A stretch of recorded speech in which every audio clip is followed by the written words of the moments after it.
we will never turn our money over to somebody else. If we're going to lose your money as Berkshire shareholders, we're going to lose it ourselves, and we're going to come back and look you in the eye and tell you how we lost it.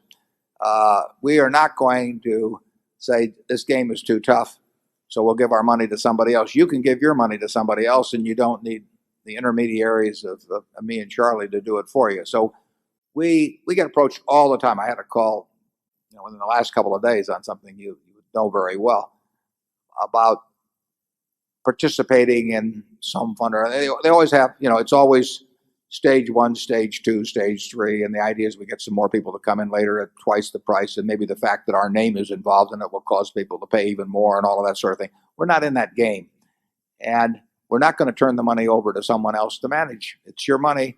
You gave it to us to manage. We'll manage it. If you decide you don't want us to manage it, you decide who you give it to. We're not going to be intermediaries on it. And if we don't understand something ourselves, we're not looking for anybody else to do it for us. The world doesn't work very well that way anyway. I mean, usually you end up in the hands of the promoters and not the hands of the people who really know how to make money. Charlie? He said it. Okay, zone 7.